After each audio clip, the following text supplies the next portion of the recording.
Good morning, guys. Come on in. Come on in. Hopefully, you guys are having a fantastic start to your morning.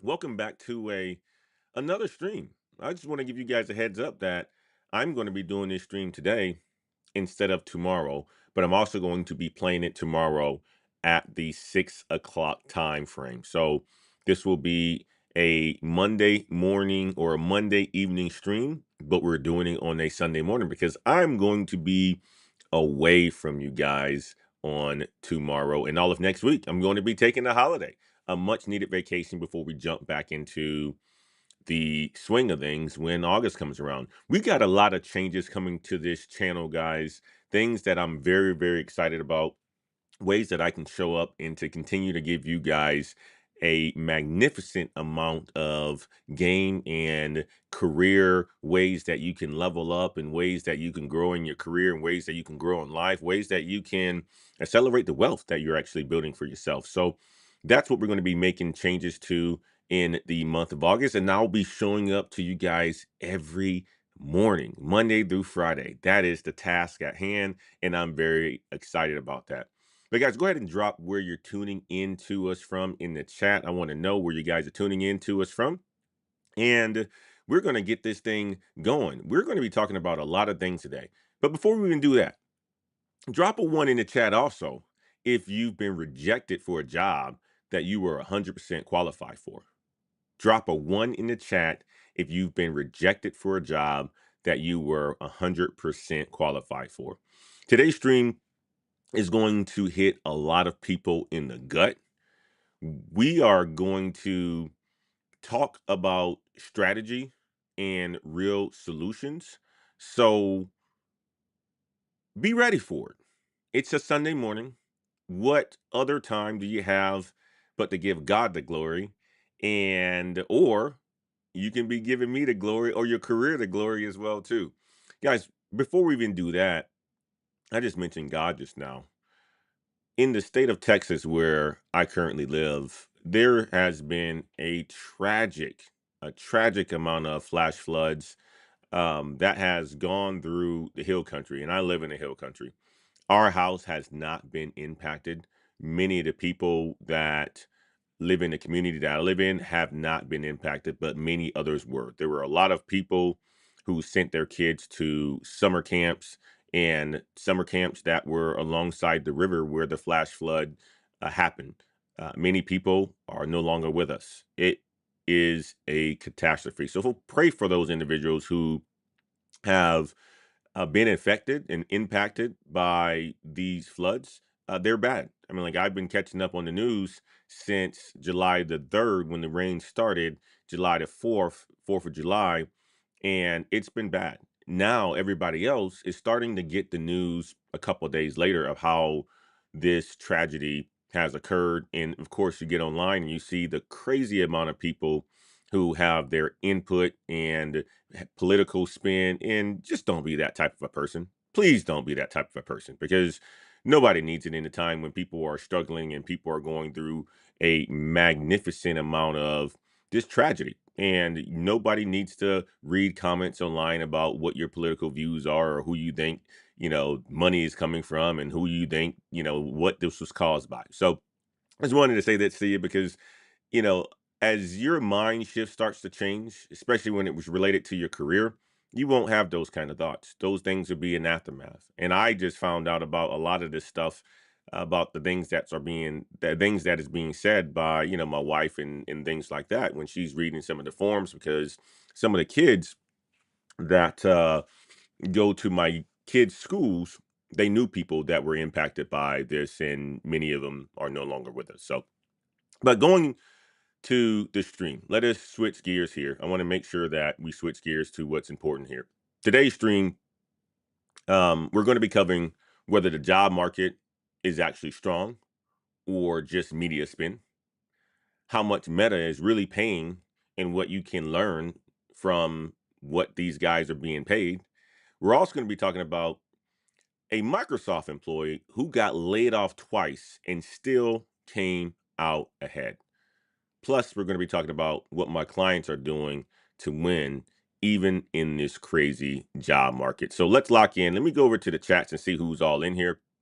I haven't gone over to the chats yet. Tanisha's in the house. Good to see you, Tanisha. We got Miss Wade in the house as well, guys. Make sure that you hit like on the video as well, too, and go ahead and share this with the people who you think that actually needs this information. But let's jump on to the first segment, guys. Is the job market really that strong, or are we being lied to? Let me show y'all something. A TikTok went viral last week that said the job market is holding strong. On the surface, it looks solid. Unemployment's down and jobs are up. Let's play this video clip. How is this job market still so solid? The unemployment rate unexpectedly fell to 4.1% in June. The U.S. economy added 147,000 jobs. That's much better than economists were expecting. So how can the job market be holding up so well when there's low consumer confidence, soft spending, prices remain high, and uncertainty around trade policy continues?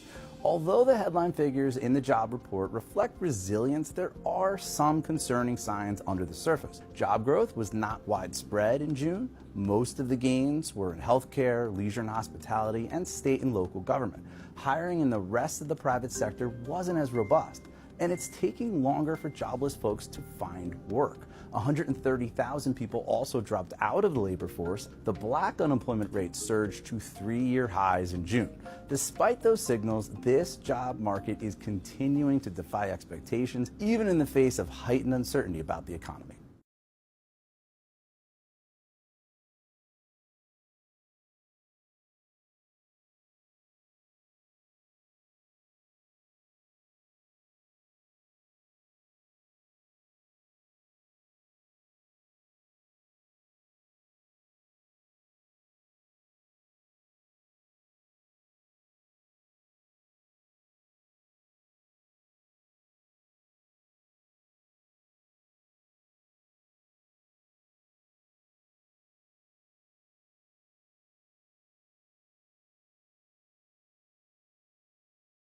Jump over here real quick. 147,000 jobs. Unemployment dropped to 4.1%. That sounds good. I mean, that sounds really good, right? Um, but until you check what's underneath those numbers, you may not have a good picture of what's really going on here. Most of the jobs came from healthcare, hospitality, and the government sector, which a lot of those sectors, especially the government sector, was laid off. They were laid off. Now they're coming back to the workforce. Okay. The private sector, though, barely moving. So those are the SMB companies, the mid-sized companies that aren't public, barely moving at this point in time. For a sustainable economy, you need to have those small, medium-sized companies, especially the private sector, to be moving. Okay. Black unemployment. This was something that shocked me quite a bit because you guys already know that, I talk about, um, opportunities for all and how I'm not seeing a lot of the blacks being impacted, especially where I sit in the corporate world. But they're saying it's the highest that it's been in 3 years. Unemployment for blacks, it's the highest that it's been in 3 years. I want to know you guys' take on that one too. And um, if black unemployment is the highest that it's been in 3 years, what's the reason behind that? We got to figure that one out as well. And then 130,000 people left the workforce. Let me ask you guys this. If the market is so strong, why are people taking longer to get hired? We're going to talk about many people who are struggling to get work inside of this economy, especially people who have just graduated, people who have been laid off, taking 6 and 7 to 8 and 9 months. And I have real stories to share with you guys regarding that. Why are so many folks being ghosted? Why are so many just walking away from job hunting completely? Those are the questions that I have for you guys. And I want you guys to answer that in the chat for me if you can. Why are people taking longer to get hired?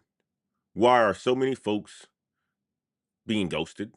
Why are so many just walking away from job hunting completely? And why are so many just leaving the economy? Okay. To me, this isn't a recovery, it's a reshuffling. And if you're not in a growing lane, if you're not in a growing industry, if you're not in a growing field, you're getting pushed out. That's basically what I'm seeing right here. And this is why you need to be intentional. This is why you need to be intentional about the industries that you're in and the skills that you're building. Skills such as artificial intelligence, skills such as learning how to sell, learning how to know people better. All of those are skills that you really need to understand. And AI is the number one skill that people are looking for. And we'll jump onto that in one of the next segments about how important it is to be leveraging tools like AI. But I want to know from you guys, why are so many just walking away from job hunting? Why are so many folks being ghosted? And why are people taking longer to get hired? You see the numbers right here. Unemployment at 4.1%, jobs added 147,000. Market reaction better than expected. The stock market is actually up, guys. I mean, I'm a fan of what's going on because I haven't been impacted, but I can tell you this, for the people who've been impacted, they're not a fan of what's going on. From people that I talk to who's struggling to get jobs, who reach out to me on a daily basis asking me for help, for coaching, they aren't a fan of this economy. And I'm like, wow, like, why am I sitting in a seat where it looks like things are pretty good? Well, then, and you say, where am I at in my career? Well, I'm a little bit later in my career. I'm at that level right now where I haven't been impacted, but it's happened to me before. It's happened to me before. And you got people who just coming out of school who hasn't been or have not been prepared for what this economy has thrown at them. I mean, I remembered I graduated back in 2008, right? Or not 2008, I graduated in 2005. And the economic crash happened in 2008. Many of the people who graduated along the same time in 2005 with me, they didn't even get jobs. Now, I had a job when I graduated. It was because of the work that I put in to ensure that I had a job coming into or coming out of college. I did 2 internships while I was in college back in 2000 when I graduated back in 2005. Did an internship 2004, then in 2003 I did an unpaid internship. Quit a job that I was making money to do an unpaid internship to get the experience that I needed. That sacrifice was needed. And when I graduated in 2005, it was December 2005, I had a job that I started January 2006. The economic crash happened in 2008. The people who were graduating during that time were going through some of the same things that graduates are going through right now. But I think that it's going to get better. I really think that it's going to get better. I mean, like, it only has one other choice but to get better, right? But I just want to know from you guys. Just leave it in the chat and we'll get to answering those in a bit. But that's what I wanted to talk about from an economy standpoint, guys. Now I want to move on to what Meta is paying their people. Okay. That's what I want to get to. What Meta is paying their people. Let's talk about the other side of the job market. The people that's still getting paid and getting paid big. Meta just dropped salary data, and this is real money, guys. Real money. Software engineers up to 480,000 base. At one point in time, people are saying software engineers are done. You shouldn't be a software engineer anymore. You should no longer be a software engineer. AI is coming to take your job, and they're taking software engineer jobs. Yes, they are entry level jobs, though. Jobs that are no longer required because the threshold has increased. The entry level jobs of software engineers, no. I mean, they aren't needed anymore. They aren't needed anymore at all. But software engineers all around, if you think about what they don't just code. They design, they architect, they do it all. It's more of the developers entry-level developers that jobs have been taken because of the AI and the tools that are out there. Okay. But software engineers, 480,000 base. And guys, this is data. And these are numbers without commissions. This is numbers without equity. This is numbers without stock and other perks. This is the base salary that software engineers are getting paid at Meta. And you already think about it. These companies copy each other. So if software engineers are making 480 base at Meta, what's Microsoft paying their software engineers? What's Salesforce paying their software engineers? What's Google paying their software engineers? They all copy each other. They're paying them just the same amount of money. AI engineers, 440,000. That's a lot of money, guys. UX researchers, 350,000.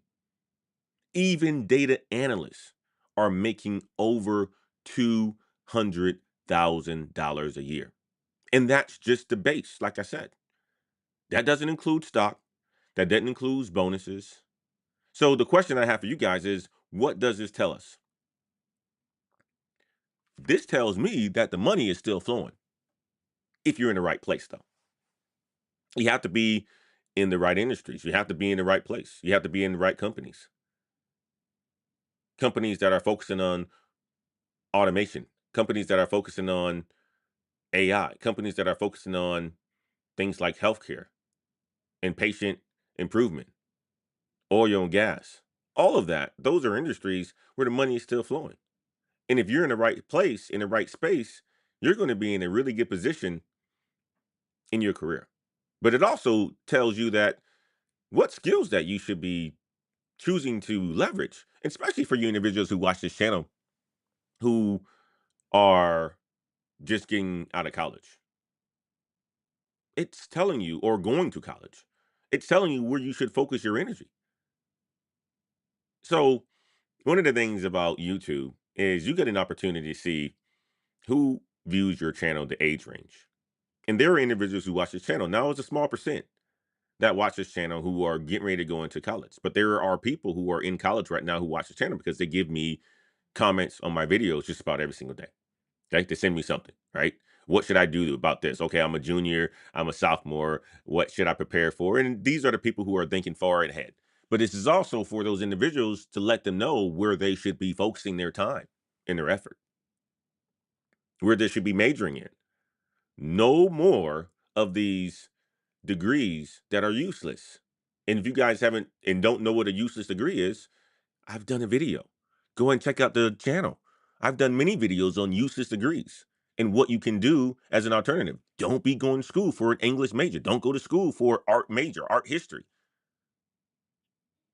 Yes, you believe in black culture and, you know, Italian culture and, um, French and German culture, but don't go to school for German culture and French history and black history. There's no reason for it because it isn't going to pay you. It isn't going to pay you one bit. Okay.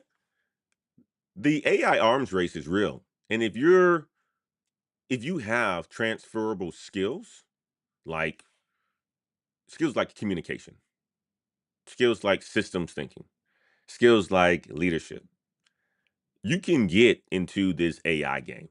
That's one of the things that I want for you guys to know is that the skills, your transferable skills are things like communication, systems thinking, leadership, analytical thinking, all that. This is all you can transfer into some of these roles. A lot of people, when they see these numbers up here, they think, oh my God, this isn't for me. I don't have what it takes in order for me to make that transition. Guys, I'm gonna tell you like this. I think there's a bigger transition to make when you are somebody who's technical going into sales, or you somebody who's technical going into customer success. That was a transition I made. I made that transition. I came from somebody who was a technical software engineer doing the day-to-day architecting and the coding and then switch into leadership roles. That was a harder transition. If you are somebody who has the transferable skills, learning this stuff just takes effort. It just takes you wanting to put in the effort. I'm like, when I see these numbers, this makes me want to, I'm like, man, continue to get the bag. I'm just glad I'm in position right now, being in sales, where I can exceed these numbers or at least keep up with them. At the minimum, we'll have the base salary what a data scientist has 270.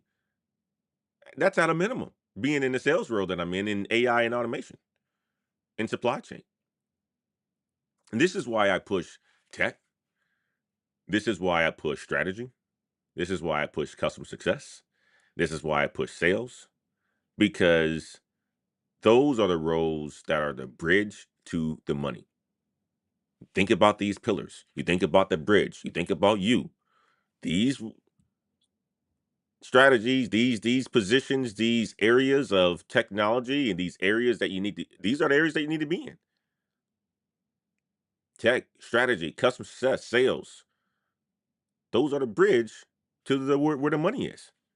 The closer you are to the customer, the bigger you're going to be getting paid. Now, I want to know your thoughts on that. Good to see you, Corey Reynolds. Good morning, my man. But this is what engineers are getting paid. Big money, guys. 440,000 for AI research searchers, software engineers, 480,000 base salary, data scientists, 270,000, product managers, 314,000, UX researchers, 350,000. Base pay, not including bonuses, stocks, and perks. That's where the money is. And that's a lot of freaking money. I mean, that's a lot of money, guys. I don't know about you, but that is a lot of money. God, dog, that's a lot of money. I'm like, that's a lot of money. It's just what it is, an extreme amount of money. Hey guys, I want you guys to be active in the chats. I haven't gotten many chats in there, my man, guys, but be active in the chats. I want to hear from you. I want to hear your takes on this.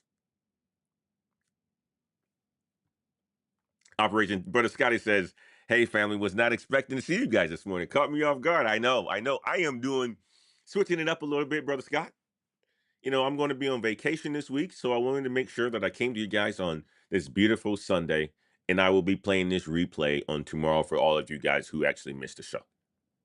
Okay, this is going to be a replay on tomorrow, but I wanted to get it done today, and I said, why pre-record it? I want this thing to be active. Being active in a live stream is so much better than pre-recording a show. It's so much better because you get some engagement. You can be authentic. You're gonna hear the ums, the ums, and all this other stuff. When you are pre-recording, it's not as real. It doesn't feel as good. I can see that you guys in chatting right now, whether it's on Facebook or Twitter or whether it's on YouTube. I can see it, and I know you guys are with me. So it's good to do these shows where it's actually live. And Harvey Johnson says that's a lot of money. It is. It is a lot of money. Now I want to switch over to another segment. I want to give you guys some game on an individual in his story about being laid off twice from Microsoft. Let's make a quick switch. So let me tell you about a story about things that I talk about related to why multiple streams of income matter. A lot of times, you guys, it just goes over your head, right? I mean, like, I listen to myself some of the times, and a lot of things go over my head. And sometimes I listen to people like Anton, or I listen to, Patrick Bet-David, or I listen to some of the other content creators. And some of the things that they say just goes over my head sometimes until I'm really into it. But I always often talk about multiple streams of income on this channel, and it may go over your head. But let me give you an example from someone else who's in the tech world just like us. Okay? Meet Patrick. Patrick Lyons, 29 years old, based in Austin, Texas, in the beautiful state of Texas. Worked at Microsoft for 6 years. Last role, technical product manager for Microsoft Teams, the tool that we all use for our conference calls and our chats and our internal messaging to each other. Fantastic tool. I love Microsoft Teams. It's actually pretty darn good. Initially, I didn't like it. I liked Zoom better, especially for the remote calls and stuff like that. But Microsoft Teams is so easily integrated it just makes things a lot better. Matter of fact, I don't even use Zoom as much. So that's just for personal calls. But he was a technical product manager for the Microsoft Teams product. And that's a solid role at a top company. So you know this man is making at a minimum $180,000 a year. Loved the work that he did. He felt valued. He thought that he was secure. Like many of us, right? We get into our role. Oh man, we're crushing it. We're having a good time. We're learning a lot. We think that we're secure. Nobody is going to touch us. We going to our friends, telling our parents how well we're doing, and they're proud of us. And they still think that we are the tech guys who can still fix phones and laptops and can install computer programs. We're in tech. That's not stuff that we do, mom and dad. It's so funny when you're in technology and you have parents and they're so proud of you, whatever it is, and they're talking to their friends. Next, thing you know, their friends are asking, them, oh man, can Patrick come over to the house to help me look at my cell phone or help look at my computer? It's running a little bit slow. God, man. And you don't want to say no because it's mom and dad's friend, right? You got to do it. Or if mom and dad needs those kind of experiences, right? Need some help. You got to do it. But that's not the work that he does. But anyway, he's a technical product manager, basically somebody who manages the product. He's responsible for the product and the design of the tool itself, Teams. One morning, Patrick gets a call from his VP. Your role has been eliminated due to restructuring, Patrick. Just like that. His role was gone. He was shocked. But here's where it gets interesting. Although he was shocked, Patrick wasn't scrambling. He wasn't scrambling. He already had 3 side businesses, including an online fitness coaching company. And he got a generous severance package. Okay? So instead of panicking, he poured into his passions, fitness. He started to go to comedy and improv comedy. They'll learn how to, think on his feet a lot faster. He started to indulging himself into film. He started creative hobbies. And for the first time, he considered, what if I don't go back to corporate? What if I just bet on myself? Any of you guys ever felt like that way? I remember a couple years ago when I got promoted to a general manager role. I was like, you know what? Man, I'm going to do this for a couple years and I'm going to crush it. I'm going to continue to move up. But man, what would it be like, especially when this channel started to grow a little bit more and revenue started to come in and the coaching business was popping and level careers was popping? What if I don't go back to corporate? What if I just eliminated corporate and don't go back to corporate? What if I just bet on me? Any of you guys felt like that before? If you guys have felt like that before, leave it in the chat. I want to know. But for Patrick, he missed Microsoft. He missed the collaboration. He missed the culture. He missed the culture of curiosity and the culture of learning. He missed the rhythm of logging into teams and solving real problems. So he tried again. A few months later, a mentor at Microsoft forwarded his resume, and boom, he was rehired as a program manager for Azure. A program manager is basically somebody who leads programs and basically oversees project management. 2 months later, again, laid off. This company's ain't loyal, man. 2 months later, he was laid off again. Same story, same message, same result. Your role's been cut. Now, here's where the power move happens at. Patrick still wasn't shaken because by this point, his businesses were still earning some money. He learned how to navigate the entire system of Microsoft and getting his resume in front of the right people. He understood corporate isn't built for security. It's built for different cycles and it's cyclical. He said to himself, you can't be layoff proof, but you can limit the damage a layoff does to your life. And I want you guys to remember that, especially for all you guys who have been impacted by layoffs, because I do a lot of videos on layoffs and I get a lot of feedback back from individuals who have been laid off and are looking for ways that they can go about doing it a different way. You can't be layoff proof, but you can limit the damage a layoff does to your life. Now, what's the lesson here? This story isn't about Microsoft. This story, it's about ownership. Patrick didn't just have a job, he had options. He didn't let one paycheck define who he was, like many of you guys do. Guys walk around with your VP titles, your general manager titles, your C suite titles, your master software engineer titles, and you think that that's what defines you. I see a lot of you guys at my coaching events. You walk around just like you probably walk around in the office. Or matter of fact, you probably have more confidence outside of the office than you do inside of the office because you work for Microsoft. You work for Salesforce. You work for Google. You work for McKesson. You work for Deloitte. When you're in the office, nobody knows who you are. So you walk around because you think that company's brand makes you a big deal. Now, when the layoffs happen, you're stuck. These are the type of people that I coach, so I know what I'm talking about.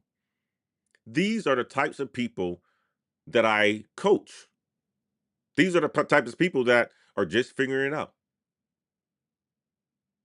Patrick had options.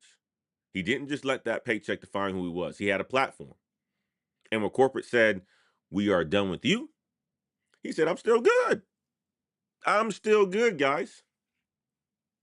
He said, "I'm still good." So here's what I will tell you guys, especially from somebody who you guys have been rocking with for a very long time. And I appreciate every one of you, each and every one of you, because it's taken a long time. We're at 63,000 YouTube subscribers. We're very, very proud of it. And we're going to accelerate this coming August. And here's what I will tell you guys, man. As somebody who's gone through this and you guys get a chance to see it, you don't build a second stream of income after you get laid off. You build it while you are working so that if the rug is pulled, you don't fall flat. You guys get that? You guys have seen me doing this for years. Don't think that this is, something that I haven't been working on for a very long time. I mean, the concept started back in 2018. We are in 2025, and this thing is still going. Yes, there's been years where maybe I only posted 5 videos during the year. Maybe I only posted interviews half of the year. But if you guys have seen over the last 2 years, I don't miss. I haven't missed. That's why I'm doing a show on a Sunday, because tomorrow I'm in Mexico with my family. And you're going to get a chance to see this show over again. But my point here is that you don't build a second stream after you get laid off. You build it while you're working so that when the layoff happens, because it will happen, you get fired, especially if you are climbing a ladder, you don't fall flat. And this is something that my mentors have told me.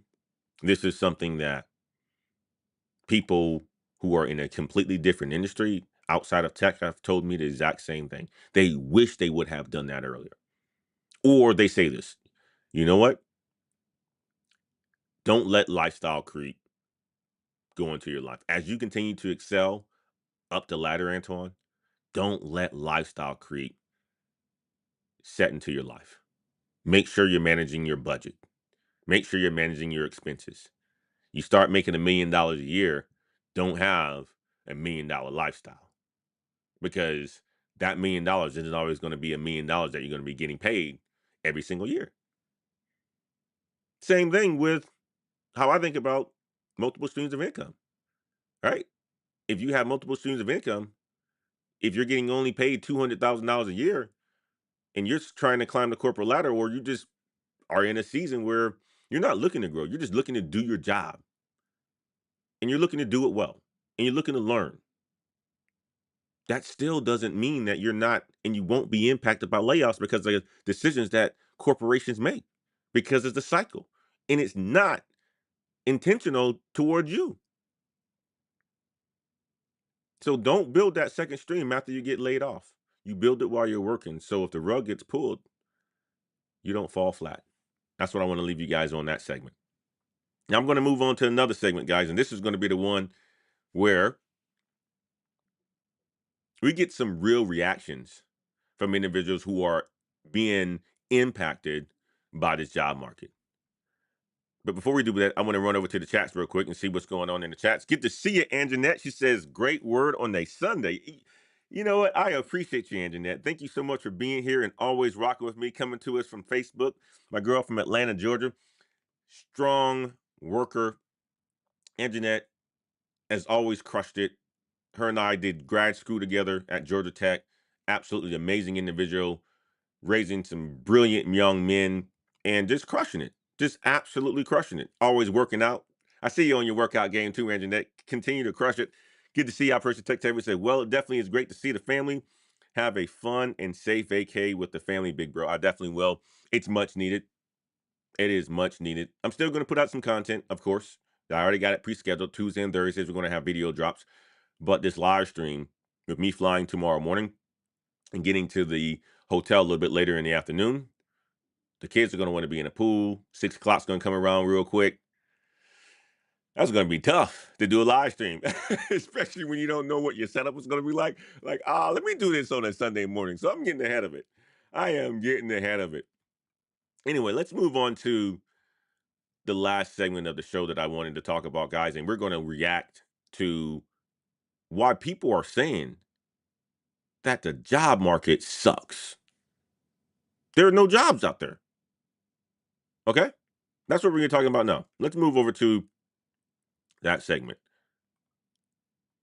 I'm a recent college grad looking for a job, and today I learned that not only are we competing with all of the people last year who couldn't get jobs, we are also competing with people who are currently working in entry level jobs and looking to switch companies because their companies aren't promoting them because the market is so bad. A recruiter I just got off the phone with told me that I'm going up against someone who has 2 years of postgraduate full time work experience, and I just don't know how I'm supposed to compete with that.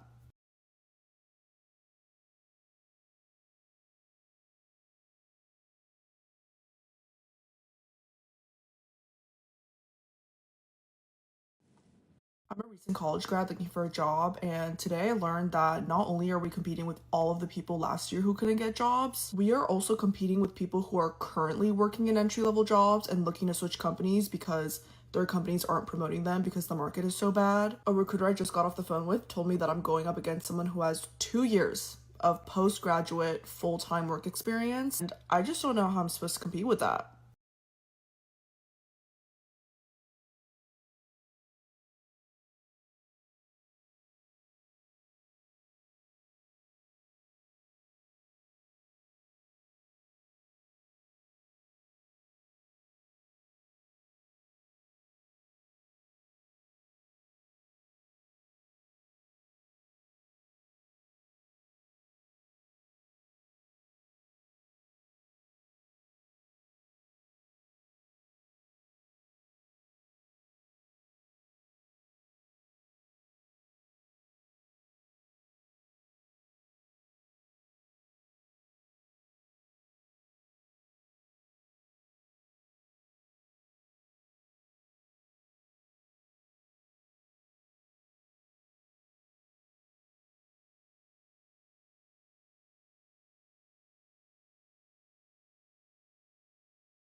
Look at that. I'm over here talking. I'm over here talking, and you guys are. I'm glad that you guys are paying attention because I was getting it just now. Oh man, thank you, Mikey. Thank you, Corey. Thank you, Maximize. I appreciate it. You guys talking about that I'm muted, man. I was over here just chatting it up, but this is real, guys, and this is nothing that's new. She's competing against people who are graduating, people who have 2, 3 years of experience, people who um have 5, 6, 7, 8, 9 years of experience, and who are willing to take lower end jobs. That's who she's competing against, not just other grads. And she's competing against people who are escaping dead end jobs. That's who she's competing against, guys. The game isn't just about applying to a position anymore. It's really about positioning yourself. And it's about positioning yourself to look like, and I want to emphasize the word look like, the solution to the business problem. You don't want to be the person who's just looking like someone who just wants a shot. Okay? Is my audio out? Is it still out? I think it's back now. Give me a one in the chat if you guys can hear me.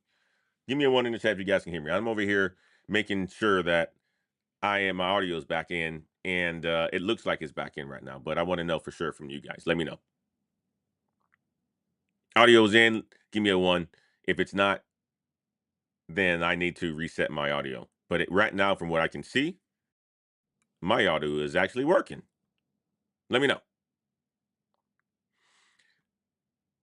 Position yourself. Make sure you position yourself. Don't be that person who just wants a shot. Okay? Thank you, NC Realtor. I appreciate you. Thank you. I got a niece who just graduated from the University of Oklahoma, and she listened to everything that I asked her to do while she was in college. She did her internship. She did summer jobs. Matter of fact, she's just leaving a summer job right now before she starts her job at Deloitte. She did everything that I asked her to do, everything that I talk about on the channel that I give it to all of you, to your kids, to people that are in college. She did everything that I asked her to do. Make sure you have multiple internships while you're in school.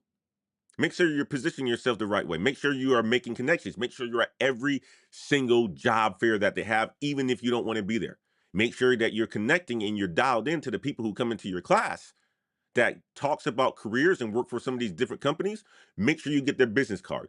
Send them your resume right away, even if you don't qualify for different roles. She did all of it. Now she's hired at Deloitte. She's competing against people who just graduated and competed against them. She competed against people who were in a job force for, 10, 12, 13 different years, and just, will be willing to take a lower salary just to work. But she got the job. And it wasn't because she was someone who was looking for a shot. She was someone who looked like the solution to the business problem. You have to look it. You have to look like the solution to the business problem, not just someone who wants a shot. And that's for everybody. That's for this young lady that's right here who's drinking her whatever drink that she's drinking out of that cool cup that the kids be wearing and drinking out of these days. She didn't look like the solution to the business problem. And that's why she isn't getting hired. Okay? Let's move on to the next one. Well, this is a Reddit post, guys. The Reddit post, and let me open this one up a little bit more. I want you guys to be able to see the full thing here. And maybe I can't. We'll see. I want to share this full screen on this one. But this is a Reddit post. I'm not going to be able to do that. Let me jump back over I'm here a real recent quick. college grad looking for a job, and This is a Reddit post of individuals talking about how they have older relatives that aren't able to retire at this point in time. They have to work at a concession stand, and um they're They want to bring on coworkers to that concession stand, and there's no service jobs that are out there. I mean, this is a Reddit post that was out there a couple days ago that I was able to find. And so see this other one, and they also talked about people um, who aren't retiring as early anymore, and middle management being chopped, eliminated. People aren't following and falling into middle management and the career ladder that I preach about often, how that's no longer a thing, right? There's multiple rungs that's being removed from that ascend. So there once was the manager, then the senior manager,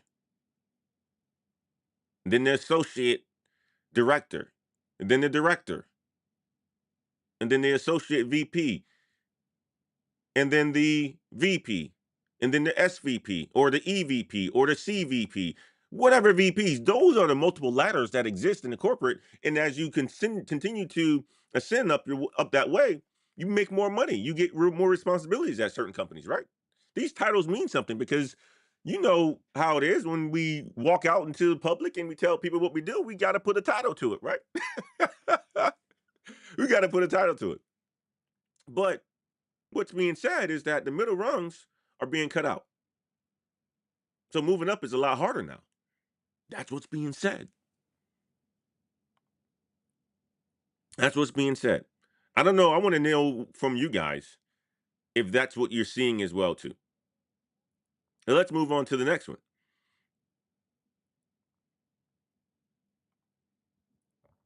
There's an article that happened on Business Insider. The job market is trash right now. Many job seekers, especially graduates, they're not able to land jobs. Well, here's the thing that you can do if you're not able to land a job. You got to reverse engineer your resumes, guys. You got to reverse engineer your resumes. And first of all, number one, this is what it should look like. You got to find somebody who is in a position that you admire, and you got to figure out how they got there. That's basically how you reverse a resume. That's how basically how you reverse yourself into a current job. Even find out exactly what they did about the school that they went to. Reverse engineer it. This is how you beat the competition. This is how you create clarity. This is how you create branding. This is how you are able to get to the places that else is at besides that other person. And even their path is going to be a little bit different than yours. Don't reinvent the wheel. Don't pave your own path if you don't have to. I mean, it's eventually it's going to be your own path, but I'm telling you right now, don't get a shovel and start digging and digging and digging and digging and digging. Follow somebody else's path, but make it yours. This is an article that I came across in June 18th that talked about the interest rates being held steady. And this is a tough one because as I understand economics and how businesses expand, you got to think about it. Interest rates being held, um, interest rates being high over the last 4 years and increasing, it stopped a lot of tech companies from growing, from expanding, because money is expensive. Many companies choose to expand when money is cheap. Okay. Many companies choose to expand when money is cheap, and they typically contract when money is expensive because they're paying more money on the money that they actually borrow. When it's cheap, interest rates are low. They choose to expand. They choose to hire more. More people get hired. Growth out of this world. What do you think happened during COVID? Right? Initially, a whole bunch of people were fired. Next, you know, interest rates were low as you know what, and companies started to hire like crazy because it was cheap and they needed to help and they had so many projects and they had so much ambition. That's what happens in tech, and that's what happens in a lot of economies as well too, in a lot of industries. With interest rates still being high, companies are choosing, many companies, I'm not going to say all companies, many companies are choosing to forego their growth unless it's on specific areas that they know growth is happening at, AI, for instance. But some of these companies who are in different industries, they don't have, that's not where they're going, right? That's not where their vision is. They may not be hiring right now. They're just taking orders and doing the things that they do best. I was talking to my brother-in-law this past week who works for GE. He was like, "Man, we're hiring." I was like, "You guys are hiring?" I'm like, "Yeah, GE's been around for hundreds of years, and you haven't heard anything about them being in the news for layoffs." And I think about it, the companies who have been around for a long time have seen these trends before, and they're going to do their thing no matter what. These are the companies that you really want to work for, not the companies that are leaving a sour taste in people's mouths because of layoffs, because they're looking to improve profits and improve the stock market value.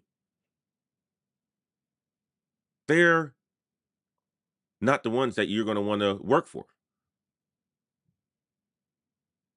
A lot of this is going to come back and bite some of these companies in the butt. They're going to, because eventually all they're doing is following people. They're being followers. One person say they're going to start returning to the office. The others say they're going to return to the office. One person said they're going to start to lay off people. The others say they're going to start laying off people. Before you know it, it's this layoff cycle, and that's what we've been talking about for the last 6 months. More than 6 months. It's been more than 6 months that we've been talking about layoffs. FedEx laid off a whole bunch of people. UPS has laid off another bunch of people. Who's going to be next? A whole bunch of followers. Okay? But going back to interest rates, guys, when interest rates are high, like they have been, they are at like the highest that they've been in 10 to 15 years. You're not going to see companies expanding as they would if interest rates were low. So, of course, you got Big 47 who's looking to pressure Jerome Powell into lowering those interest rates or either getting them out of there so that companies can expand, so that growth can happen. Companies will borrow money at that point in time, right? So those are the types of things that are happening right now, and I wanted to share that with you because a lot of people don't look into it at this level of interest rates being so high and companies choosing to make decisions if they're going to expand or contract. And a lot of companies at this point in time, with the interest rates being so high, they are contracting and they're eliminating individuals. Once you start to see interest rates lower, guys, you're going to see companies are going to be hiring again. And then some of these videos are going to go away. We're going to be talking about something else about careers. Okay. All right, let's move on to the next one over here. And sorry, I just hit the wrong button on my video.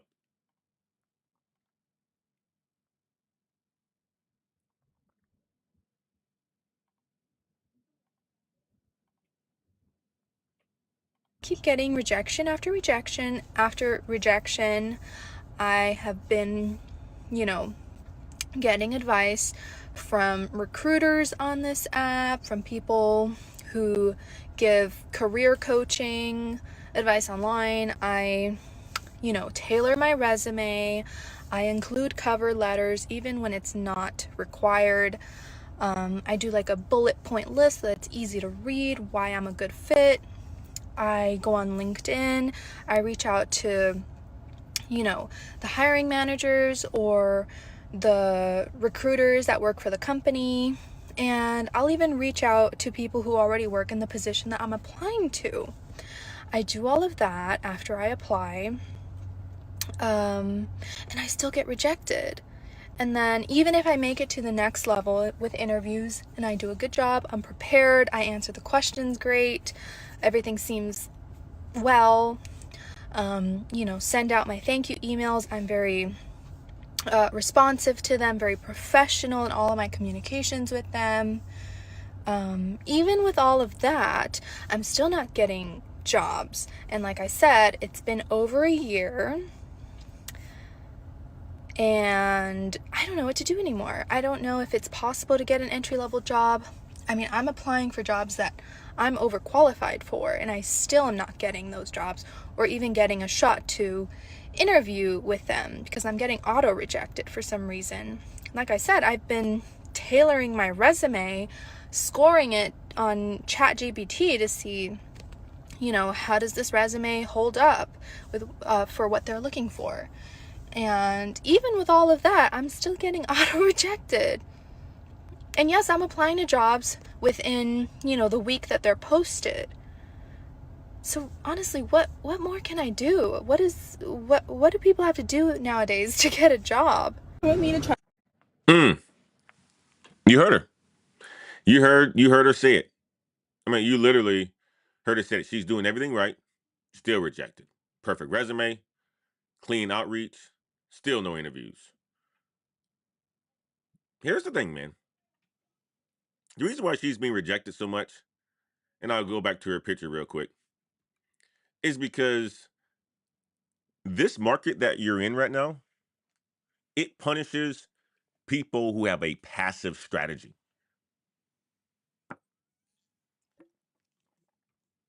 I'm doing everything right. I'm doing everything right, she's basically saying. You're doing all the steps, right? I'm using ChatGPT. I'm contacting hiring managers. I am creating a cover letter. I am applying for the job within a week of it being posted. Here's the thing. That's the old playbook. As fast as technology changes, guys, and you see it every single day. Every single day, there's some change within technology, whether it is you being introduced to, AI for the first time and it getting updated, or, a new app on your phone, whatever it is, new rollout on your phone. Every single day it changes. Well, every single day, the strategies of getting a job is changing as well, too. The old playbook is to apply to 100 jobs a day, send out a whole bunch of resumes and fill out a whole bunch of applications and send and fill out cover letters and apply within a week and to contact the hiring manager. That's the old playbook. You need the new playbook. And the new playbook starts with you joining our Patreon. We talk about this in the Patreon. We talk about this in the coaching session. Book a coaching session. But ultimately, the solution is you need targeted brand positioning at this point in time. You need to be the solution to their business problem, and you need to look like you are the solution. You have to target the certain positions that you want. And it can't just be, I want to do everything. I want to do project management, program management, data analyst. You have to put yourself in a position and specifically target it. Once there was a time where being a generalist was good because you have a good understanding about everything, but you were never a master of everything, but you were had a pretty good understanding. Now we're in a type of a job market where you have to make a choice and make the decision of what you ultimately want to be. For branding, you have to make the decision for what it is that you ultimately want to be. Are you in sales? Are you an executive? Are you a data analyst? Are you a product manager? Are you a program manager? You no longer can you just figure it out and say, you know what, I want to be this type of a person. No, she needs to narrow it down. What is it that you ultimately want to do and what you want to be? And you have to position yourself to do it. That's what I would tell her in a coaching call. You have to tailor your resume like a sniper. Don't do a shotgun approach to sending out your resumes. That does not work anymore. And that's what she's doing. Let's move on to the next one. Plus, I'm applying to jobs within, the week that they're posted. What And I need to get a job. So I'm gonna go into they're posted. So honestly, what more can I do? What do people have to do nowadays to get a job? with me to try and find a job. I've been a stay-at-home mom, but stuff happens and I can't stay at home anymore and I need to get a job. So I'm gonna go into restaurants and see if they're hiring. Obviously, I don't want to be a server forever, but that's just what it's gonna be for right now. I want to go back to school and become a nurse, but he's too little right now, my baby. I worked at Longhorn, so I'm gonna see if I can transfer. But I also want to look at other jobs just to see, I don't know, maybe switch it up. So I'm gonna go meet the managers at Longhorn first, and then I'm gonna go stop in and bring my resume at a few other places. I'm feeling nervous because I've never done that. I don't know, it's like embarrassing. Okay, so at Longhorn, they said that I could already be on the schedule for next week, so that's good.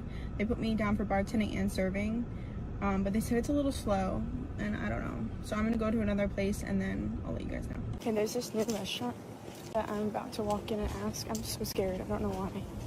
So I just say like, hey, can I talk to the manager? I don't know, I'm so nervous, but I'm about to go in. Okay, that was like a little nerve-wracking because it's like a bougie place. I filed an application. Like the manager like looked at me and he was like, okay, you can give her an application. It was just like scary, and they asked for like all these references and stuff. I don't know, scary. I'm gonna go to one more place. Okay, I just went to like 3 other places, and one took my application, one took my resume, and then the other 2 said they're not hiring, which sucks, but whatever. It's summer, so it's super slow, so I might just have to work at Longhorn for the meantime. I mean, I make good money there, but I need to figure out something else. You saw it. You saw it. Stay-at-home mom, nervously job hunting. She talked you through what she was doing. What I would say about this one, guys, is this one, she has courage. This is courage.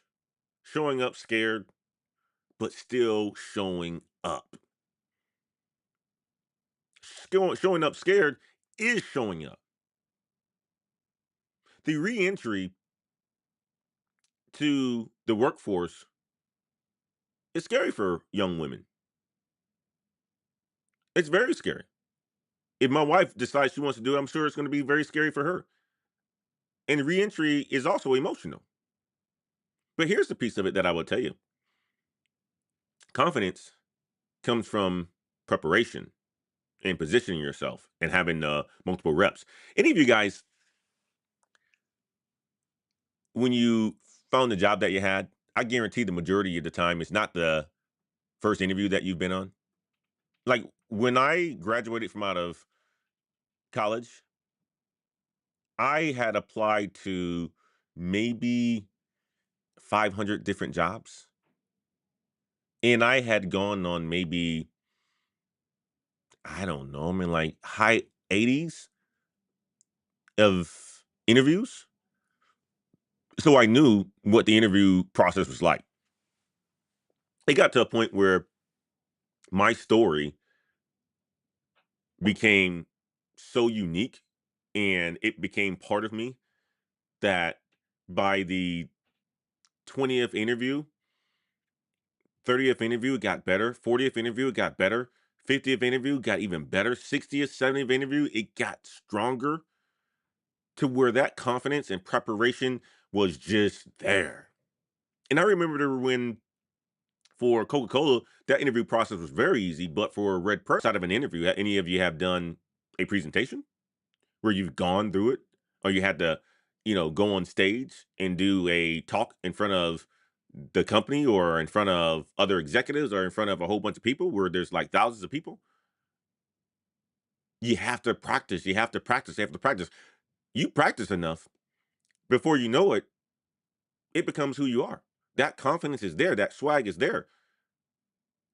So you only build confidence from preparation. And she, obviously, with a young baby, she's scared because she may not be fully prepared. But the good thing is that she's showing courage. Okay. What I would also say is this: as a parent, there are many transferable skills that you will have from your past work, from your life managing kids and the way how you grow. I never thought that becoming a dad and having kids would change me to want to excel more in my life than it has. It really does. If you start to tell those stories, you do it in your unique way, that is going to sell yourself. That's going to sell yourself. What do you think many of people who are in sales in the position that I am in, and the people who get hired in these roles, they're asked the question, you have a family? You have kids? Because they know salespeople like to make money. They also know salespeople have to be responsible because they are around money. They also know salespeople are around a lot of people and around a lot of drinking. And if you are the type of person that has your shit together, you're going to make a bad impression of the company and a bad impression of yourself, therefore losing business. That's why it's important to leverage the transferable skills that you have from parenting and be able to tell that story and just know you have the transferable skills. Is my whole point there. Let's move on to the next one. So I might just have to work at Longhorn for the meantime. I mean, I make good money there, but I need to figure out something else. So I just found out that I did not get the job that I was interviewing for. I made it around to the final interviews and everything, and they just decided to go with somebody else. It is what it is. And in full transparency, it was definitely a rush application, and it was going to be the easier route that I knew I was settling for. So like, there's something in me that's not even like mad I didn't get it. It's just kind of like, oh damn, I could have had the security and the comfort that I like wanted so badly. But it's okay. There's other jobs to apply for. There's other things to have, working in my favor. And I'm just gonna keep on moving forward. It's not gonna break me. It ain't gonna shake me. It just is what it is. It's just the nature of the world of work we're in. So I'm gonna keep on moving, keep on doing my thing, and that's it. Didn't get the job. Not mad. Sometimes, it's a subtle play. But what I would tell you here is the rejection confirms what your gut already knew. And she kind of knew that she wasn't going to get that job. I mean, you can already tell from what she basically was saying in her body language. Right? What I would say to this one is comfort is a trap, man. Comfort is a trap. Don't chase security if it's going to kill your growth. I mean, she kind of knew it in her stomach. I mean, it's probably a better situation for her that she didn't get this job. There's other jobs that are out there. The good thing, she has a good attitude. She's a beautiful young lady.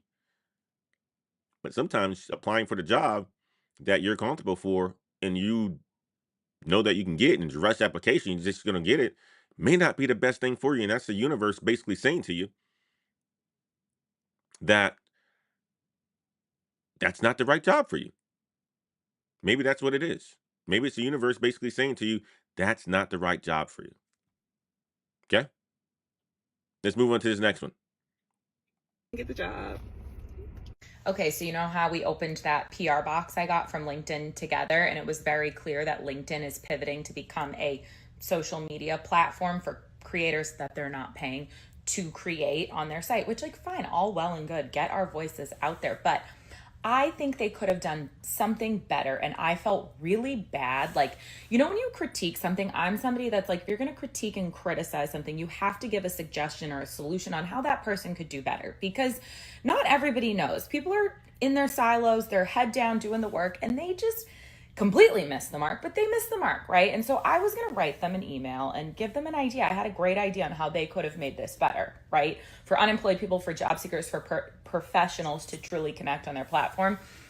And then I thought, they've done nothing for me, so why would I do that for them? So I'm doing it instead.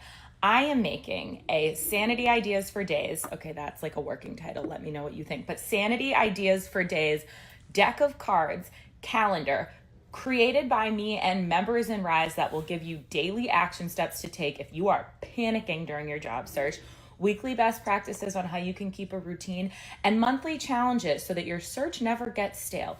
LinkedIn, you could have done this, but you didn't, so I'm doing it. It's all going to be me, my Rise members, real unemployed people who are going through it, what's helped them stay sane during long-term unemployment, when they get a job and then they get laid off again 90 days later. Whatever the circumstance is, this is really challenging. We don't need more content. We need help on how we can get through it together from people who are getting through it, not people that say they're experts or like, here's all my advice on how you should get a job, but they have a job. They've actually never searched in this job market. Real job seekers advice, real things. I will show you. Let me go to my computer so I can show you a little thing. But I just sent this out to my Rise members and they are starting to give me their advice. So hang on. Okay, here's the sneak peek. I love it. Shout out to my Rise graphic designers who did all of the colors, the logo, everything. Oh, by the way, they are unemployed and they volunteer their time completely. And shout out to Canva for making it super easy for me to throw this together in like 48 hours. And keep an eye out for this. I'm going to put a link in my bio where you can sign up if you're interested in pre-order. But the goal is to have this done over the weekend. I'm going to try to find a local printer who can get me a sample of it. And hopefully by next week, I'm flipping through them and showing them to you. And then we can figure out sales, pre-sales. I don't know. This is all new to me. But the goal is everything that we sell goes back into Rise so we can continue to support job seekers. So thank you. I love that. I love that. She basically worked on building a product for unemployed people. I love this. She's taking pain and turning it into a product. And she's a beautiful young lady, so you know it's going to sell. And that's entrepreneurship at its core. This is what the gentleman from Microsoft basically did. This is how you start a side hustle. And this is entrepreneurship. I mean, she's not waiting for a company like LinkedIn to save her. She's building something from experience, and a lot of it is new. And she's having people work with her to get it done for free to gain those skills. That's the cool part about it.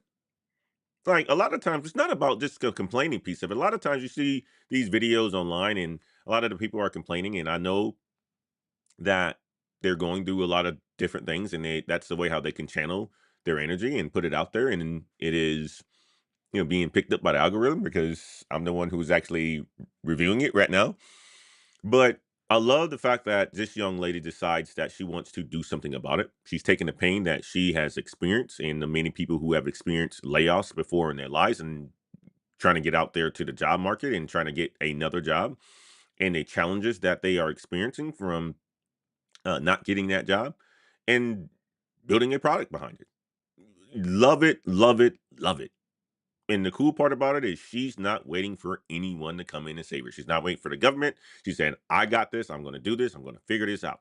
And she has all the tools to be able to do it, especially with tools like Canva that has AI built into it, with tools like ChatGPT, Claude, Gemini, any of these tools. They can basically give you a step-by-step plan on how to do it. The cool part about it, and that I love about it, that she's talking about and how she's putting it together, you don't even have to buy this product, because if you go to ChatGPT, it can create the same exact type of a plan for you. You just have to follow it.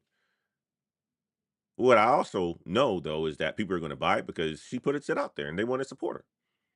So this could be you, though. This literally could be you. Okay? And Black Baron 1 says he can't hear me. I can hear myself, so I know the audio is working. Nobody else is actually saying it, Black Baron. It may be something on your side, though. Just reset your audio, okay? Let's move on to the next one. The goal is everything that we sell goes back into Rise so we can continue to support job seekers. So thank you. I just saw 3 separate posts of people with office jobs complaining about finishing their work early and then having to do nothing all day and making it look like they're working. How tone deaf can you be in this world right now? Any service industry worker looking at that hates you. Are you kidding me? You're sitting down doing nothing all day instead of busting your ass like so many people who are getting paid so much less than you. Not to mention the people who are unemployed and trying to actively find a job all the time.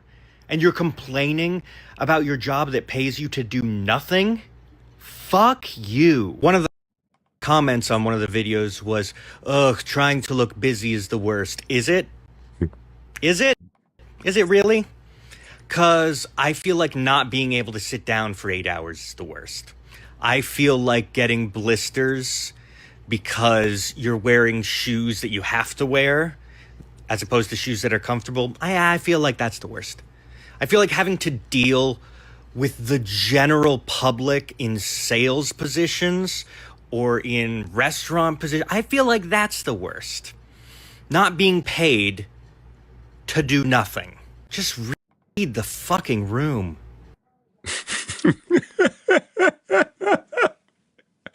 uh, this is a tough contrast right here. Office workers complaining that they have nothing to do. And he's mad about it because there are a lot of people who are out there who are looking for a job, looking for something to do and want to get paid, but yet you're out there complaining about not having anything to do. Doesn't that remind you of when COVID was going on and companies had overhired and they had nothing to do with some of these people? So they kept them on the payroll and they were just sitting around twiddling their thumbs? Cushy jobs? What happened to the people with cushy jobs? They got let go. So, my man, I know you're mad. I know you're mad. But if somebody doesn't have a whole bunch to do and they're complaining about it, it's going to get back to their employer eventually. They're going to get exposed eventually. People in cushy jobs coasting while others are working for, 3-hour shifts or unemployed. It's going to get back to their employer eventually. It's going to show up because that's just how they operate. Their mind is completely different. If you got a cushy job and you're coasting for a little bit, the best thing to probably do is keep your mouth shut or really be busy, not post content online saying that, I need more work to do.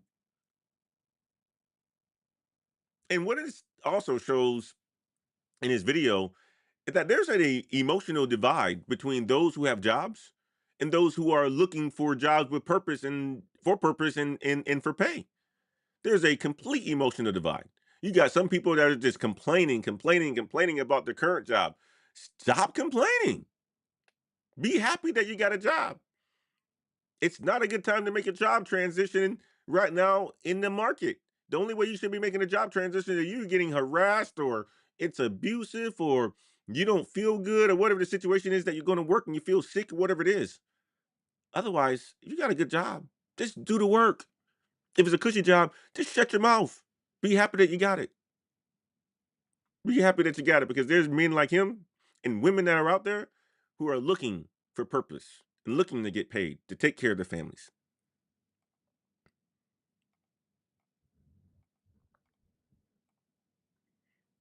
You swipe right and left. Every time you swipe right and left. Let me see if I can go to this one. I'm gonna let you guys on this one right here. This is a new one that I came across.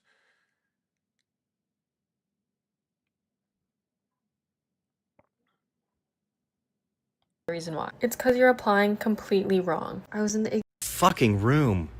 If you don't have a job offer yet, I know the reason why. It's because you're applying completely wrong. I was in the exact same position until my friend showed me how she got her full-time job at Meta. I'm not gonna gatekeep, so let me show you how she did it. Step 1, do not apply on LinkedIn and Indeed. Everyone already applies on there, and it takes way too long to do it manually. Instead, just go to Prep AI where you can swipe right to apply. It even creates a cover letter for you tailored to each posting. Every time you swipe right and left. You can also track all of your job applications here. I swear this sounded way too good to be true. The world is literally not real anymore. Job search update! I have received so many rejections email to the point where I know when I'm getting rejected. For example, if I applied or interviewed for a company, let's say Monday of this week, and I haven't heard anything back from them Friday of that week, chances that I'm getting rejected is probably the Sunday of that week or the Friday of next week. Today's a Friday. I already got like 4 different rejections-ish. That's kind of low, I know, compared to you guys, but still. I have a vision that this Sunday I'm going to get more rejections. Which is totally okay because rejection is redirection. Have a great weekend. I want want to go back to both of those. So that previous one, the young lady was breaking down the hidden job market that many people don't even know about, but she's telling the truth. A lot of postings are fake.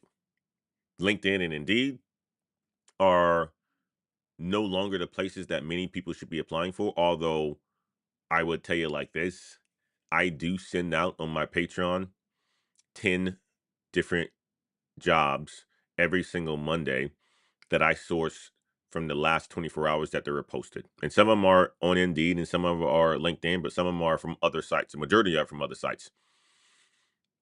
It is best, even when you get a job listing like that, for you to go to the company website and to apply on the company website.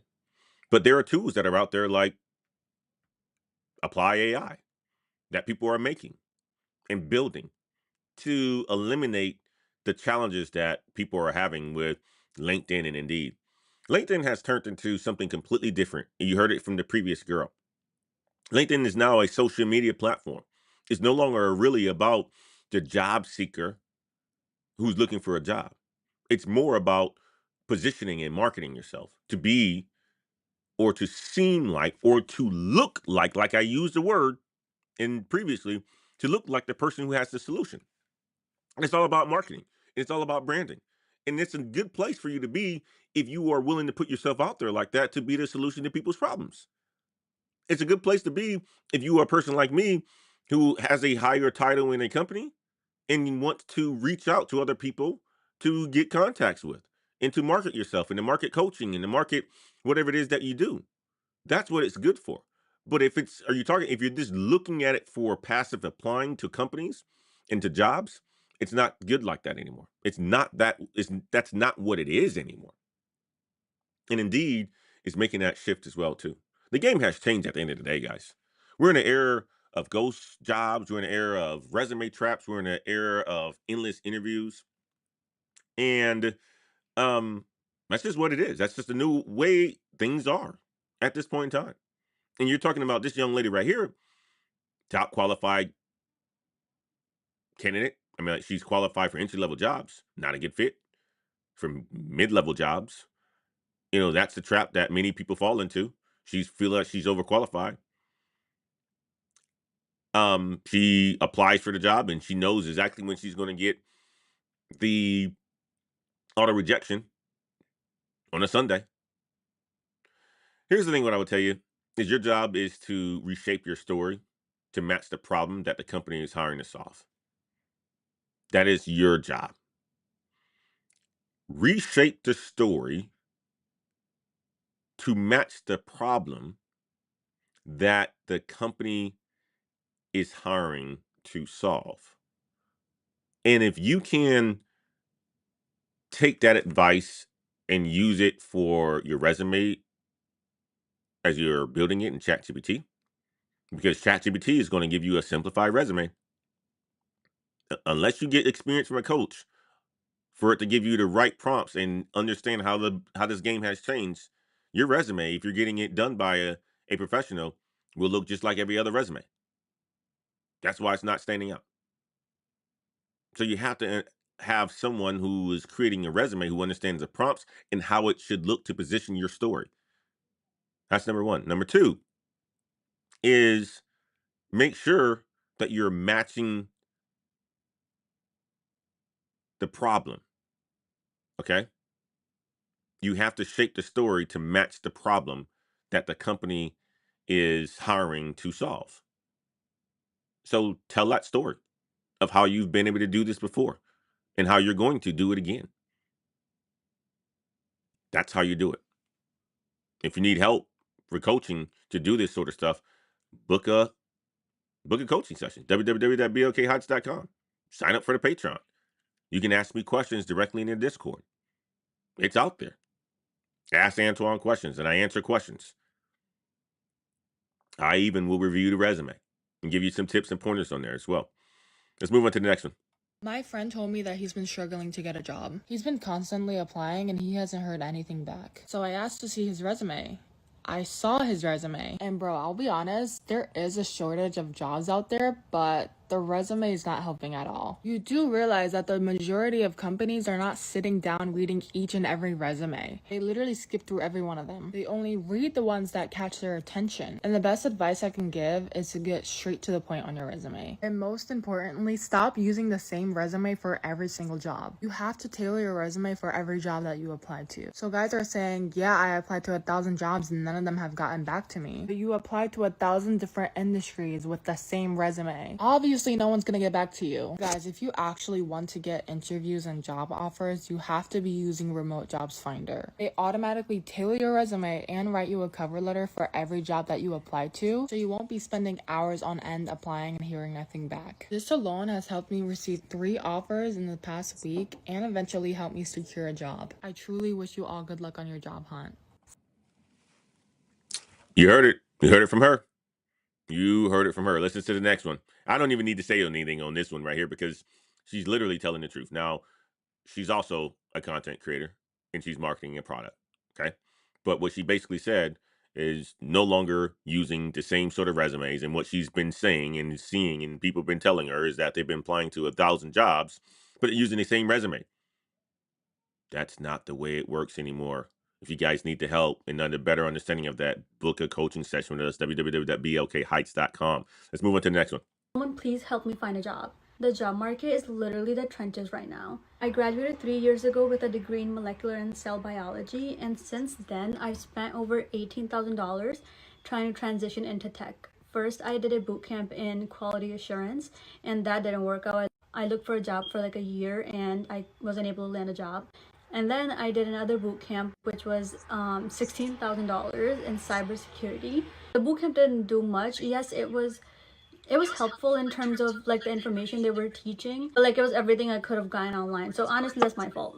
That was stupid of me to spend so much money on boot camps. I'm doing an internship in cybersecurity right now, and it's coming to an end. It's been nearly a year since I've been there, and the company is trying to extend my contract, which is good, but I really need a full-time position, which pays more than an intern gets paid. At this point, I'm like okay with relocating to New York or Boston, and I'm currently in Connecticut, so if you know anyone in Connecticut, or I would even consider Texas. So if you know anyone who's hiring for entry-level positions, please let me know, because your girl is struggling. And I know it's not just me. I've heard other content creators make similar videos, and I've heard people in general, like my friends and family, everybody's struggling to find a job. So I'm just making this video. Hopefully I can reach more people, and hopefully I can land a job. 18,000 and still no job. 16,000 and still no job. That hurts. I mean, this young lady has spent 34,000, if my math is right, 34,000 on boot camps. But here's the thing about boot camps, guys. And I like some of them, and some of them are just not worth the money at all. Just like college. I like college, but some of them aren't worth the money at all. Some degrees aren't worth the money at all. So it's not to say that boot camps aren't good. Some boot camps are good, but you have to, it's what you get out of it and what you choose to do with it. But boot camps don't guarantee outcomes. Strategy does. The courses in the boot camps can give you skills, but you still need positioning, you still need proof, and you still need to persuade. That's where confidence comes in at. Being able to tell your story. Practicing what you're doing outside of the boot camps. What I would tell you guys is this. When you guys do boot camps and stuff like that, and just like I tell individuals who are in college, leverage internships. Create case studies that, you can use inside of the boot camp, right? Like create a case study of something that you solved inside of the boot camp or a project that you've worked with. That's a portfolio. And even if you need to tell a little bit of a white lie about the challenge that you solved, do it. And then be confident telling the story. That's what's going to get you hired. You being confident in you doing a project that you know that you can do, but it may stretch a little bit further than it really did, that's how you get a job. It's about persuasion and selling, and you looking like the person that can solve the problem. That's how you do it. I mean, I'm gonna end it right there. But what I would tell you guys is this: this market is different. Sometimes it's broken. Um, some people may feel like it's exhausting. It's atrocious.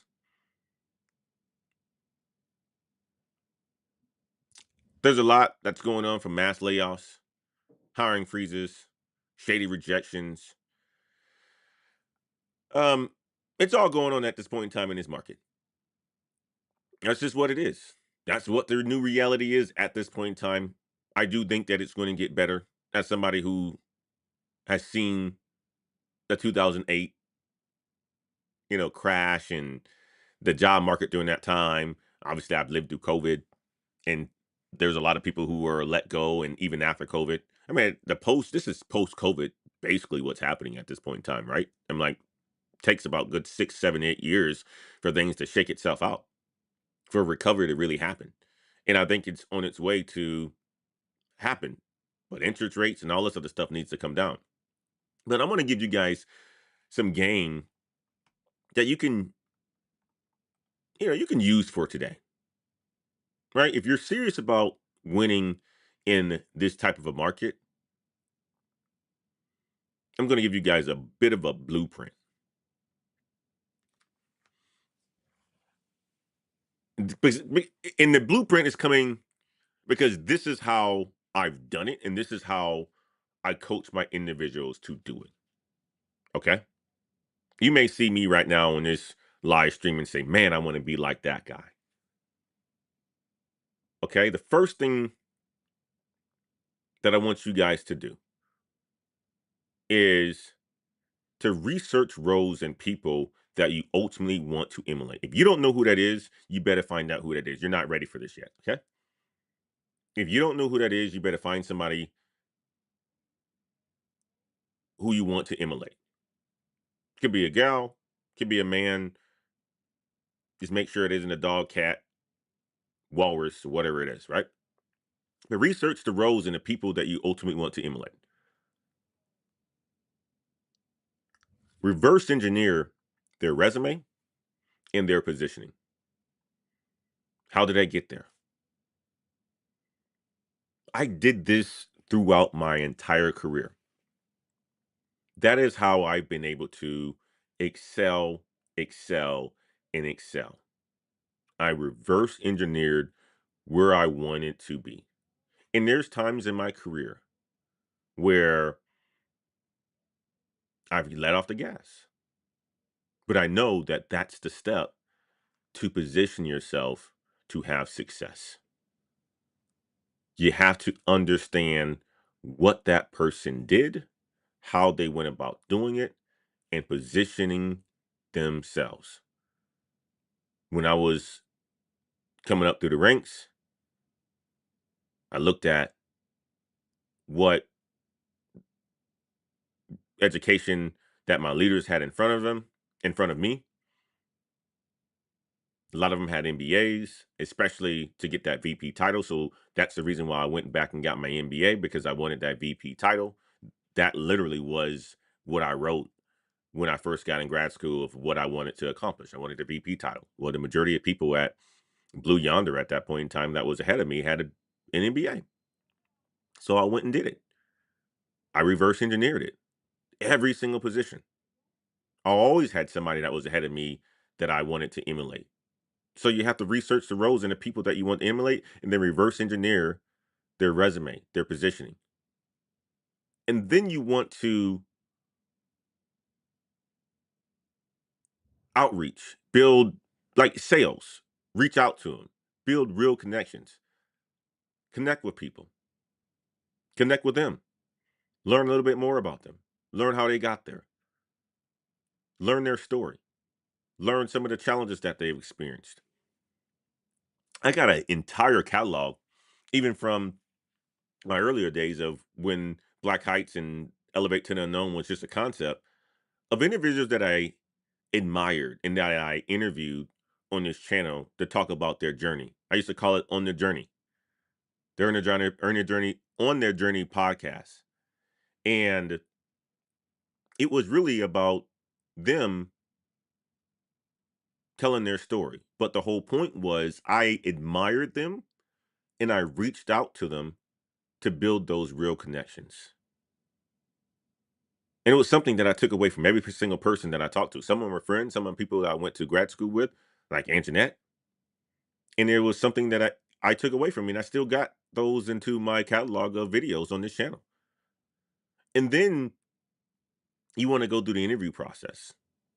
You want to focus on alignment, not perfection, right? Focus on how you can align yourself to what the company is doing, not to try to be the perfect candidate.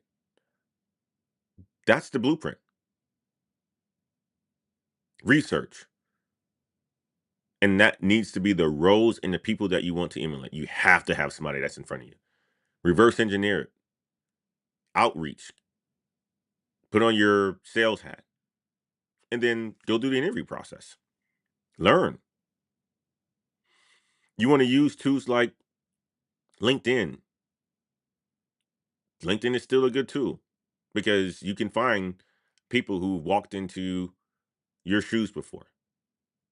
You can create job feeds and job trackers. You can use tools like ChatGPT to help you with your resume rewrites and Claude. Those are really good tools. Although if you are somebody who is not very experienced with the prompts that you need to enter, your resume is going to be just like anybody else's, Joe's down the street, because Joe is trying to use the same tool, ChatGPT, for his resume rewrites. But if you don't give it specific type of commands, it's not going to give you the newest, latest, and greatest updates or resume to make your or resume improvements to make your resume stand out and make you very easy to select when a recruiter sees your resume. And that's why you need people like myself. That's why you need coaching sessions. That's why you need to be part of the Patreon, because we give you this. I give you this. And this is also why I built the Elite Tech Career Pivot program for clients that are looking to make the transition from $60,000 a year to over $100,000 a year within a matter of 6 months. That's why I built this program, to do such a thing. People who are in technical roles who are looking to go into more of a management type of a role or a sales role, because I've done it. And this is what I coach people on a daily basis. Yeah, people like Kamal, who've made that transition from the military to that of a data analyst. And he's making over $100,000 right now.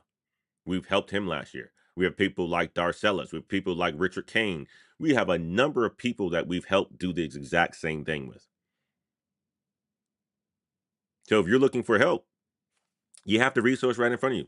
www.bokheights.com, or join the Patreon, guys. At the end of the day, if you're tired of being stuck, that's why I built this channel. That's why I built the private community. That's where strategy lives at. You need to be a part of it. That's just the real talk. And the final word for today, because I'm going to have some nice lunch and I'm going to enjoy some time with my family. The job market is wild. It's wild, guys. Absolutely wild. But at the end of the day, it's not unbeatable. I have people that are landing jobs in this job market. My niece was one of them. And she is somebody who's just graduated from out of school. I'm so proud of her. I'm so proud of her because there are so many people that aren't getting jobs. I talked to people who didn't do the internships in college, and they're struggling right now to land jobs. And I have to give them what I gave her 3 years ago. Now they're going to get it all figured out, and we're going to help them get there. But this is the game that I've been constantly giving you guys for the years. The job market, it's not unbeatable. Most people are stuck because they're following the crowd. They're following the crowd. And I've been guilty of doing that as well too. It wasn't until I stepped out and stopped following the crowd that things really started to happen for me. People hear about what I do on a daily basis, in my everyday life, and they're always like, dang, man, how do you got so much time to do all this stuff? You got a YouTube channel, you got 60,000 subscribers, you work a full-time job, you coach, you got family, you got a chance, time to get up in the morning and go get some coffee. Well, it's because I don't follow the crowd. And neither should you if you're looking to make some changes in your life. Don't follow the crowd. And I'm going to make some even bigger changes that you guys are going to have an opportunity to see as well too, as we continue to grow together. I'm literally going to have a morning show where I'm going to be doing this every single morning, 7 a.m. to a little over after 8 a.m.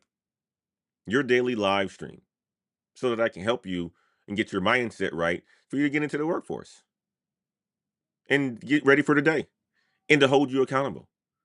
I'm up at 3:30 in the morning. I get to the gym by 4. I'm working out and I'm done by 5:15. I got to get prepared for the show. I'm going to get on the show every single morning on Monday through Friday, asking you, what have you accomplished? Now, if I start doing that and I'm leading the charge, many of you guys can just follow that. And you'll be surprised how little things like that can help you make a significant change in your life by having people that's doing it on the same path as you, because it's done the same thing to me. So this is why when I say follow somebody that you want to emulate or find somebody that you want to emulate, that's why I say it. And it doesn't have to be me. It has to be somebody that you want and you find unique. And just follow their path, reverse engineer it. So there's this a YouTuber that I admire, and I had a coaching call with him some years ago, but I just had, some, recent success in the videos that I've been producing and stuff like that, getting thousands of views on them and whatnot. His name is Shane Hummus. And he gave me the game a long time ago. Antoine, just follow my footsteps. He didn't say that, but watch. And I did that. Grow and grow and grow and grow. Talk about the things that you don't want to talk about. Talk about the things that people really need. And it took me a long time to really figure that out. Then there's another YouTuber who I've seen over the last 4 years have just significantly blown up. And I'm like, man, I've been doing this once a week. Now I got to go full in 5 times a week and see how much that's going to produce. Maybe that's going to 5x things. If one time a week with 3 videos or 2 videos, it's doing the numbers that I like right now, what about 5x? That's when you really start to make the changes. That's when you really start to grow. And it's because I'm emulating somebody else. I found somebody that I wanted to mimic. I found somebody that I admired. I found somebody that I really wanted to be like. And then I'm reverse engineering it. If I can do it, and I don't mind giving you guys this same exact game and this level of game and sharing it with you and sharing my progress, then you know you can do it in your career. You know you can do it in your life. At the end of the day, you can just follow my footsteps. That's what I'm here for. But guys, I hope you enjoyed the show. Let me read over to the comments, and we're going to get out of here because many of you guys got to go to church. And I've been going for quite some time. But our Red says, you've made it when the referrals start sending other referrals, so the job search isn't as hard anymore. You ain't lying about that. I can tell you like this. The jobs that I have gotten, Red, have all come from others who have known me or from my network. You really have to network. It is so very important for you to do that. Getting a job outside of your network is so hard. It's very hard. And the jobs that I've gotten, and I only had 3 or 4 jobs in my life, but I just started a new company in January. How did I get that job? My network. My network. Of course, I crushed the interviews. I had to apply for it just like anybody else, but I was referred to that job because of my network. And I am referred to other jobs because of my network, but I ain't going. Not too much going on for myself. Faizan Khan says, but I'm stuck between cybersecurity, supply chain management. I need your guidance. Well, book a session with me, Faizan.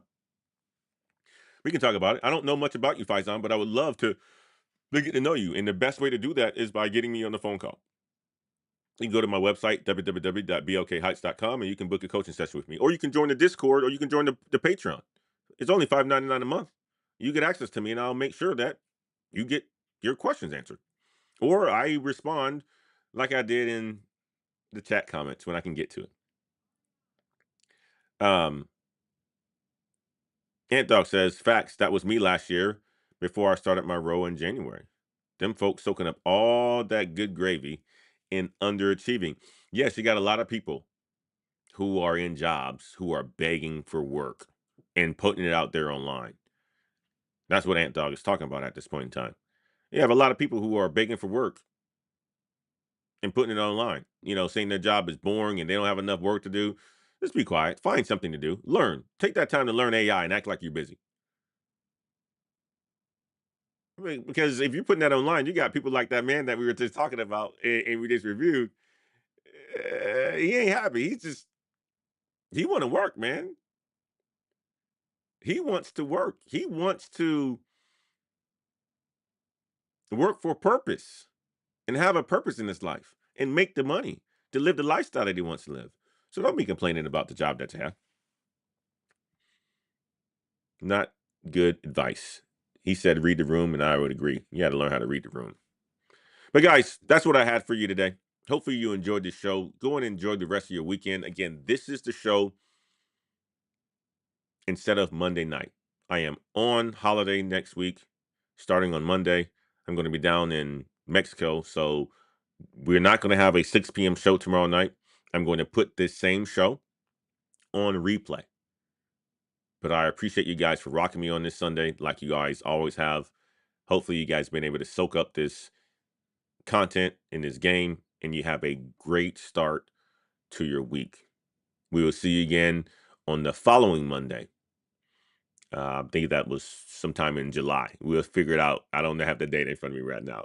But we'll see you guys on, let me see, what Monday is that? Let me see if I can get to my my calendar real quick. I got this new Mac and calendars are interesting how this thing works. All right, here it is. I see it. We're going to be back with you guys on what is this calendar don't work? All right. We'll figure that out. Whatever the next Monday is. It's not the 7th, because today is what? The 7th. Today's the 6th. It's going to be the 14th.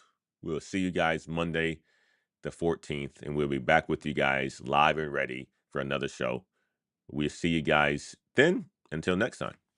Peace. Have a good rest of your Sunday. Bye-bye now.